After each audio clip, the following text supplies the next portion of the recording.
It's just something that, so sales, you can't really predict that, but you can predict your goals, right? 10 times more than what the heck I had last year. So, first year, $4,000 goal. The next year we had a $50,000 Kickstarter for animated pilot and a DVD, right? And they were like, why would you do that so fast off of my career? I'm like, everybody keeps asking me for it. So I'm calling my own audience out. I said, all right, you want an animation, pay for it. I'll do it if you pay for it, right? And they showed up. I raised about $62,000 that year. 18 months later, I finally finished the dang DVD, right? And it took forever, and it was really hard. It was really stressful, right? It was super stressful. But it actually came out. We had amazing sales on like the first 2 weeks of that dang DVD release. Like they paid more than the Kickstarter, in 2 weeks, right? And that started right before my WeFunder campaign, so that was always a good thing, right? A lot of new customers, excited customers, just got DVD in their hands, saw it, and they saw potential, right? And I said, I'm raising $500,000 for a film, right? I'm doing 3 animated pilots, 3 different audiences, and I'm making a distribution app so I can bring other creators who have no online audience, right? And giving them a platform to do their thing, right? That was my pitch. And we were trending for 3 weeks on WeFunder, almost exclusively due to my audience. So I didn't get hardly any WeFunder help at all. In fact, they asked me that they can pick my campaign public early because it was private for like 2 weeks out of those 3 weeks, right? It was private. It was like only people with the link could get to it. It wasn't on the actual page. Couldn't search it, right? But after we hit like $200,000, they were like, okay. Can we just put this public so we could actually talk about it on what's it called? Because we usually do this to protect investors. To protect the companies because no one wants to be the first, right? So no one wants to be the first person to invest or see the logo. But once you pass a certain amount, then everybody's hesitation goes away because now it's everybody's liking it. So why not like it, right? And I did make a whole bunch of competitions between my own people. Right? I like pitting my own fans against each other, right? So I'm like telling them, I posted the number every day, 3 times a day, where we're at, right? With a different message, right? He said, looks like our pace is, we're gonna close in 2 weeks, right? Scratch that. Next day I was like, I guess it'll only last 48 more hours. I was $100,000 away. And I said, I think it's only gonna be 48 hours. And this isn't Kickstarter. If you don't get in before 480, you ain't getting in. This is stock. We ain't giving no more stock. And I swear to God, it was like $10,000 an hour. Go on. And I was like, you better watch out. I'm telling you, it's like, y'all keep waiting for that night. Just drop 100 or something just to hold your spot. Don't do anything. And the pressure of like, oh man, I'm about to miss this opportunity. I've been waiting for years for it. These people, I gave them 6 months advance notice of this raise. Like she said, talking to her in November about, I'm about to raise this money. I've had people on list telling me exactly how much money they were planning on investing. One of my investors put $15,000 in there. They're not rich, right? But they've been saving up for like 6 months, saying I'm gonna grab as much as I can of this pie, right? And when it was over, people got a little upset, but I knew that my next round was guaranteed, right? At this point, I'm no longer acting like an indie publisher. Now I'm acting like a small publisher, but not necessarily an indie publisher anymore, right? So I'm like one step away from Lionforge. Now I got to acquire people, right? Now I have to actually get more talent under my own tent in order to have the numbers that they push. I already have the individual numbers, right? But I don't have the wide numbers that they usually do to sustain their companies. So what's your vision now going forward for the next couple years? Well, we're going to do, and just check out this interview we had with Turnus. He's the head of studio for our animation company. Black Sands Entertainment on YouTube. That's our YouTube channel. We just did that interview, and he was talking all types of crazy stuff. First of all, he has the reputation, he has the track record and everything else to say stuff, and it actually happened, so I'm not going to argue with him. But he sounded a little bit too ambitious to me, because he's like, well, now that we have the cash flow, he said, we're going to have Black Sands out, by mid to late summer. I said, when? It was like we're being very, we're doing something that's better than anything on Netflix. Day one, right? So I already know what the standard is. We've done the standard over and over again. We've looked at comps and what we're going to be shooting for and everything else. So I'm looking at that, and I'm looking at his timetable, and I'm questioning him right in front of the audience that's watching us live, and I'm like, you sure about like July? Because July don't sound right. 2021? July or 2020? He's like, no, I think we can get this done. You know, I can really start twisting some bolts now that I have, you know, a budget. You know, I'm like, I still don't see it, but, and I was like telling the audience, I was like, look, if he gets it out by July, I'm gonna be just as shocked as you guys. I won't know what happened. I'm just gonna be watching too. I'm gonna be like, well, this is amazing. I'm glad it got done, because, you know, I'm not a part of that process. I only help the creative vision, the story, tell the story and everything else. But at the end of the day, he's entirely in charge of the animation, which is the way I like to run the company. I hate having to micromanage anything. The art in my books, I write the script, right? They drop pages when they're done. If I have anything to say, I'll say it. Most of the time, I shut up, even if it's something that I might disagree with, right? If it doesn't change the story, I'll let it slide. I'll say it's creative license, right? Like, okay, he knows what he's doing. Maybe that's a better look for at the end of the day, right? So that's something that almost everybody's terrified of, is letting other people make decisions on their productions. But I'm like I said, I'm one guy. What can I do? I only have so many hours a day. You know, so that's what that's about. Mid to late summer. Animations are allegedly supposed to come out. December, BSP launches. I want it to be a Christmas gift, right? A free comic book distribution app for the Black and Latin community, right? So that's an app? Yep, it's an Okay. app. It's an app that's a direct contender to Webtoons and Comixology. Okay. Directly competition, you know, and that should do some serious numbers, because we're looking at some of the best talent in the independent space. You know, big brands that already had massive Kickstarters before. So we're looking at people who've had viral success before, and they might not have consistent success, but they've had moments, and I'm good at moments. So I can take that moment. I know what hit for them, and I can amplify that like times 10, right? And you know, with all these things constantly going into one area, right? Hopefully, I can take up as much space as possible in this area, and just own it. I mean, at the end of the day, the industry doesn't even want the space. You know, how do you make $250 million of licensing on Black Panther, right? And then say, so when's the next fantasy Black story we're gonna put out there? I mean, we did $1 billion. What are we gonna do? 2022, let's make Black Panther 2. I said, so we're not doing anything else? Like any other, like maybe we do a sci-fi flick with black people or any? I don't know. That's kind of risky, man. I don't think the audience is there for that. What? Meanwhile, 300 did $500 million, right? And then we had like 15 freaking Greek films after that, like 6 a year, right? It was like everybody's like, oh, this is good. See all this money coming in from this. We gotta go and capitalize on this Greek mythology. I was like, okay. It's just a choice, right? They don't trust black consumers, right, to, you know, spend money like that. So even with $1 billion film, when a lot of other Marvel films didn't make $1 billion, right? They're like, I still don't know. So yeah, so that's why we're taking the space up. We're planning on owning that space, and then through messaging and what's it called, we're gonna sow a lot of distrust with our competition, right?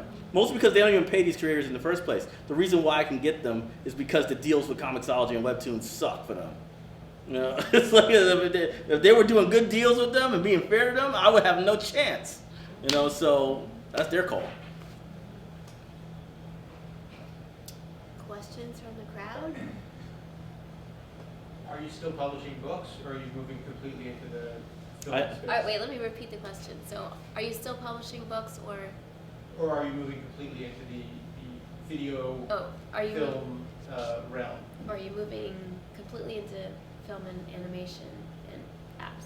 We're stopping development of books for 2 months. That's just to make sure we get everything on the table that we need from our key players, and then they're back to making books full time. I always tell you, don't try to reinvent the wheel. If you have a successful path, never leave that path. You can build on that path, right? You can make an aqueduct on that path, but you better stay on the path. So books won't be going away, but that's what this distribution app is for, right? I might not print them again, right? After a while, I might stop printing books altogether because the cost of printing books, who cares, right? I got BSP. If I keep pushing numbers into that, hit 1 million users, I don't have to worry about no dang books, right? And that's the pivot, going from physical to digital, right? And I never liked digital. I hated digital forever, right? But then I look at Webtoons' investment deck for their next round, and they break down every single number they have, metrics, and I'm like, interesting. I guess this is pretty viable, right? Right? So I'm looking at this, and I'm like trying to figure out Korean currencies and stuff, because it's a Korean company. But I'm like, they put all their information out there, and there's certain audiences they're just not going for. So take that audience so they don't have to worry about it, Yeah. How do you balance fiscal risk with like a passion project? Mm-hmm. How do you balance fiscal risk with a passion project? Like when do you have to step away and be like you talked about that one moment with your wife, but I feel like There's plenty of moments that I've had. said there's plenty of moments. Repeat it. Oh, sorry. I can't. I'm picking them up so you don't Okay. have to repeat. All right. Great. Okay, cool. All right, so fiscal risk, right? Well, there's two things. First of all, kill whatever's not working. All right, we've had some books that don't work. We've killed them. All right, now they're print on demand, but for the most part, we don't buy them anymore. We don't print them. We don't put them on our table. Table's expensive real estate, right? I can put more books here that sell or not. And I say, once you got these expensive real estate, so you make decisions on that margin, right? Also, when you're looking on branching out and doing something new, right? I always say if you can't fund it outright, right, by either having extra money for it or by cutting into another budget to do it, don't do it. Because it's a risk on something that is already a success. Don't compromise the success in order to take a risk. Like you see, I'm not trying to make a fully animated short on my own money, right? I said I'll give up 10% of my company, and I don't want to give it to a VC who's going to tell me what to do and how I should make it and everything else. So I'm going to make the community get the opportunity to go and buy in, but the community can't say anything to me. They can't tell me anything. They got no voting power because they're all small investors, right? And it's much better because it's just a fan base that actually has skin in the game, right? And I can always grow that over time. But the main thing is I keep control, 100%. It's almost every decision I made was to keep as much control as possible.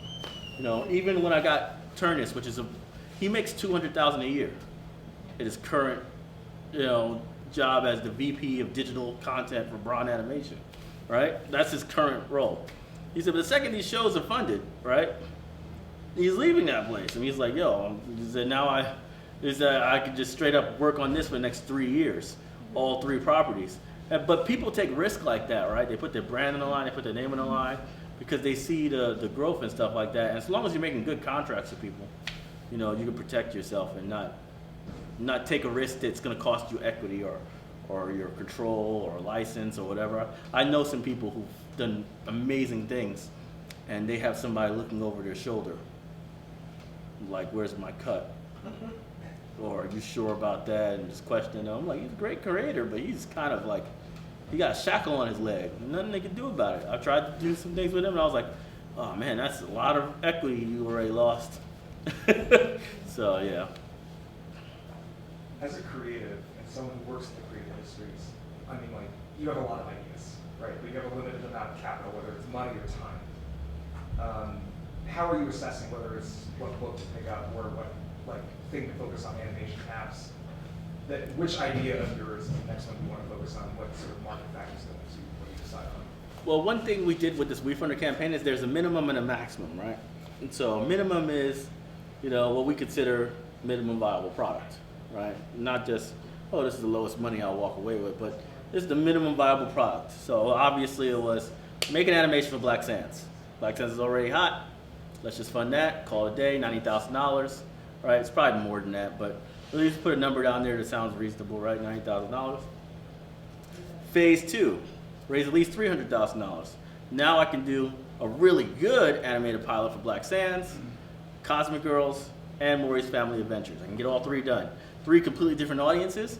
Who knows? Black Sands might take 3 years to finally get that season out and be a hit. Nobody's gonna freaking fund it because nobody funds ancient African history, according to statistics, right? So I already know that one's kind of a we gotta do it ourselves type thing. And then when it blows up, people act like I can't believe this didn't happen before.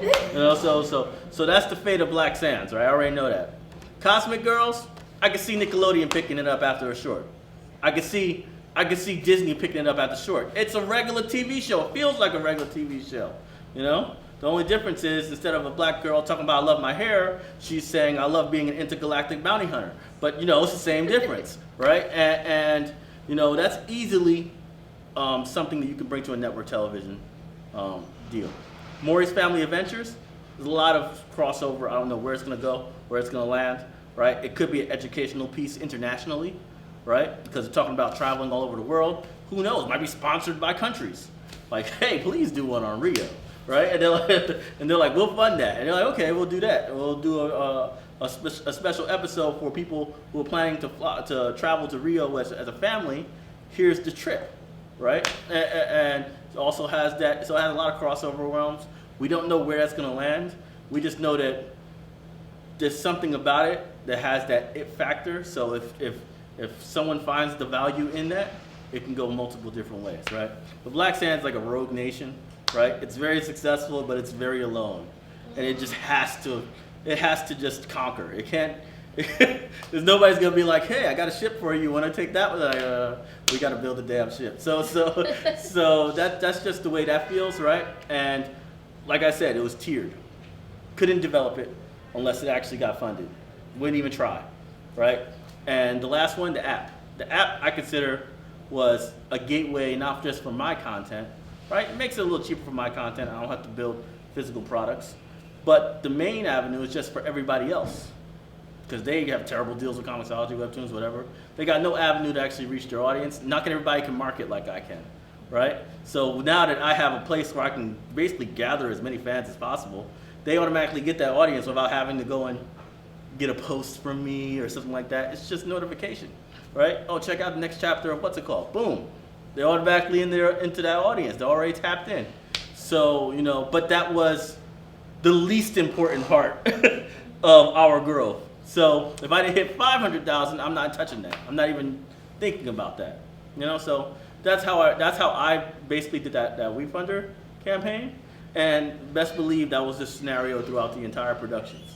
Originally, it was making issue 2 of Kids to Kings, which is Black Sands now, right? And then because I had 20,000, I made it a motion comic and issue 3. And then the motion comic won a couple of awards, got us more acclaim, right? Issue 3 got us all the way into the next summer, you know? And then we did the animated pilot based off the motion comic. We were like, hey, look how dope this was.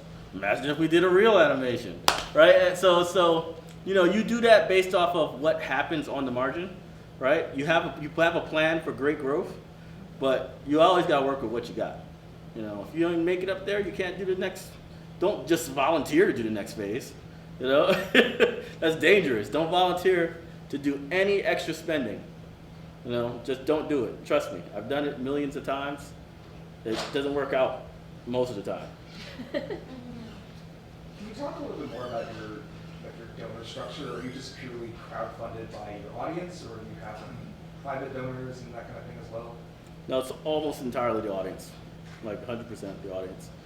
We did Kickstarters. We did 5 Kickstarters in our company over 2.5 years, and we just did our investment round, which is actual equity, you know, and 100% it's just audience. It's literally fans, you know. And I see people who buy it and don't even plan on owning it. They're like, hey, I can give this to my kids, right? I say, yeah, sure. I don't care if it's in your family, you know. But they had no intentions of buying it for themselves. They're like, yo, this is like their trust fund. You know?